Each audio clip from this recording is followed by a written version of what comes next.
Les récolteurs. Qu'est-ce que... Les récolteurs. Ce sont 3 esprits agricoles qui sont priés à Bourmillon et qui sont, comment dire, vénérés.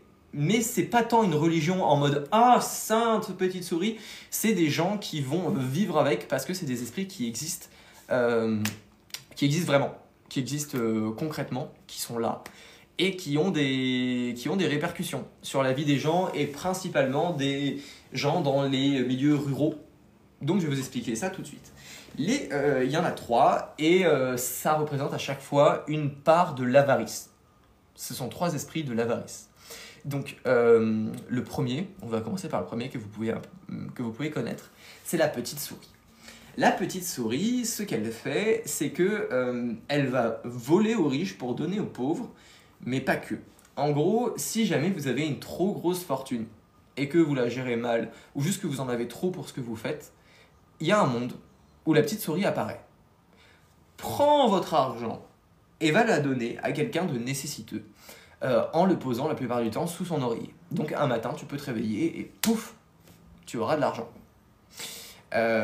Donc voilà, elle fait ça et elle redistribue les richesses. Donc il y a pas mal de gens qui la prient, qui la louent et enchanté.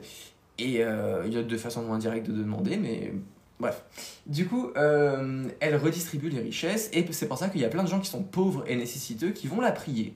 Et pour prier la petite souris, souvent, tu laisses une petite offrande, tu laisses un petit truc sous ton oreiller en espérant qu'elle entende l'appel. La petite souris aussi, ce qu'elle fait, c'est qu'elle ne donne pas qu'aux paysans, mais elle donne aussi aux autres petites souris. Donc les lieux de culte, c'est aussi les greniers, où il y a des rats, etc. Si tu vois que tu as des souris dans ton grenier, tu les chasses pas. Tu leur laisses manger tes récoltes. Tu vas devenir pauvre? Pas grave. Il y a un monde où la petite souris, elle te ralasse pour ça. Du coup aussi, parfois, ce qu'elle fait, c'est qu'elle va voler dans les stocks royaux où il y a genre trop de nourriture ou un truc comme ça, et paf, elle les donne à des souris, dans des greniers. Voilà, c'est la petite souris. Grosso modo, je dois sûrement oublier des trucs, mais c'est ce que fait en général cet esprit-là. Donc elle est assez vénérée, elle est assez priée. C'est assez mystérieux, on ne sait pas vraiment quand est-ce qu'elle arrive, c'est dans tout le pays, donc ça arrive pas souvent, mais les gens savent qu'elle existe. Il y a toujours un cousin, il y a toujours un oncle qui raconte qu'un jour il a gagné 2 CA de la petite souris. Je ne sais pas si c'est vrai ou pas, mais en tout cas voilà. Et donc oui, c'est un peu une Robin des Bois, et chez les nobles, c'est une angoisse. Ils en ont peur de la petite souris. Donc ça, c'est le premier des 3 esprits de la triade des récolteurs. Ensuite, il y a le grand renard. Mais qu'est-ce que le grand renard, me direz-vous? Eh bien en fait, le grand renard... Ah oui, attendez, je viens de lire un truc parce que j'ai mes notes à côté. Il faut que je vous dise les blazes qu'ils ont. Donc la petite souris, c'est l'ombre du partage. Le grand renard, c'est le gardien des terres. Et enfin, il y a la vipère noire, c'est la langue du savoir caché. Et ouais, voilà, les offrandes de la petite souris, c'est des miettes et des pièces glissées sous l'oreiller ou laissées dans un recoin sombre pour que les petites souris les récupèrent. Et la maxime, c'est toutes les bourses doivent être remplies de la même façon. La petite souris est communiste. Merci beaucoup. Eh bien, je vais très bien. Merci beaucoup, Vampire. J'aime beaucoup ton pseudo, du coup, comme tu l'auras sûrement remarqué. Donc, j'allais vous parler du grand renard. Le grand renard, lui, il veille sur les champs et les forêts. C'est-à-dire que tu es un paysan. Donc là, encore une fois, c'est encore un esprit de l'avarice. Vous avez vu, la petite souris, c'est par rapport à l'argent monétaire. Et là, vous allez voir, c'est pas très loin. En gros, vous êtes un paysan et vous avez votre champ. Vous avez vos terres et vous vous dites « J'agrandirai bien le champ par là-bas. Je vais dégommer un peu de la forêt pour mettre un champ. » Eloane, elle aimerait bien cet esprit. Et du coup, si tu fais ça, tu vas avoir trop à manger, comparé à ce que toi, tu as besoin ou ce que ton village a besoin. Du coup, vu que tu vas avoir trop à manger, tu vas le vendre et tu vas t'enrichir. C'est cool, ça. Sauf qu'en faisant ça, tu vas priver des animaux de nourriture, vu que tu vas empiéter sur leur espace. Et ça, le grand renard, il aime pas. Du coup, si tu fais ça, le grand renard, il va être là en mode « Ah ouais? Les animaux, ils peuvent plus manger ?» Et il va leur trouver à manger. Parce que la maxime du grand renard, c'est tous les êtres vivants, humains ou non, doivent manger à leur faim. Du coup, si ton champ est raisonné d'une taille correcte, le grand renard va t'aider dans tes cultures. Il va faire en sorte que ça pousse mieux, etc., etc. Par contre, si tu t'étends trop et que tu prives la forêt de nourriture, il va venir se servir. Et ta femme ou ton gosse vont se faire bouffer. Par un loup, par un failleron, par une créature de la forêt. Mais le grand renard va apporter va choper la nourriture en fait. Du coup, il va être là en mode très bien, t'as déréglé le truc, tu te fais bouffer. Elohen aimerait beaucoup le grand renard.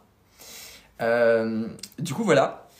Et les offrandes, en fait, ce qu'ils font, c'est que la première gerbe de blé coupée, ou le premier lapin d'une chasse, on le donne au grand renard. On en fait une offrande sur un petit hôtel, donc c'est genre sur les... C'est pas vraiment un hôtel, c'est sur les lisières de la civilisation, genre au bord de la forêt, dans une rivière, au début d'une montagne. Tous ces lieux-là, c'est les lieux du grand renard, et du coup, on respecte et on fait des offrandes là-bas. Pareil, c'est un peu une allégorie du bio dans notre monde. Il y a environ 30% des champs des paysans qui sont laissés comme ça. Ils les récoltent pas. Ils les laissent pour que les animaux et la nature bouffent les récoltes et que du coup le grand renard soit content et qu'il favorise les récoltes du reste. Voilà. Ensuite, du coup, on arrive à la vipère noire. Donc là, comme vous l'avez vu, la petite souris, c'était l'avarice de l'argent. Le renard, c'était l'avarice de la nourriture, d'avoir trop de nourriture pour ce qu'il t'en faut et d'en priver les autres. Et là, c'est la vipère noire, c'est la langue du savoir caché, dont la maxime est « la connaissance doit toujours être gratuite ». Donc tout ce que je vous dis là, c'est des esprits que vous connaissez tous. Si vous vivez à Bourguignon, peut-être pas Jao ou les personnes qui viennent de Cayoten ou d'autres pays qui sont pas du tout coutumiers ou coutumières aux mœurs. Mais si tu es né à Bourguignon, tous les enfants grandissent avec cette histoire-là. Donc normalement, vous le savez. Donc la vipère noire, c'est la connaissance doit toujours être gratuite parce que en fait, c'est quelque chose sur l'avarice du savoir. Le fait de savoir faire quelque chose, par exemple une potion ou autre, et de ne pas la transmettre. D'en garder le monopole, par exemple, même sur les soins, etc. Et du coup, de taxer hyper cher les gens parce que bah, t'es le seul qui s'est soigné. Donc la potion de soin, tu vas pas la vendre 2 CA, tu vas la vendre 30. Bah oui, t'as le monopole. Ça, la vipère, elle aime pas. Elle aime pas du tout. Du coup, ce qu'il faut faire, c'est, comme offrande, c'est par exemple, tu fais soit un recueil de ton savoir et tu l'offres. Tu l'offres à des gens, tu le mets dans une bibliothèque. Sans ton nom, tu marques pas et tout, juste tu partages le savoir. Ou quand tu apprends quelque chose, tu vas le transmettre à quelqu'un.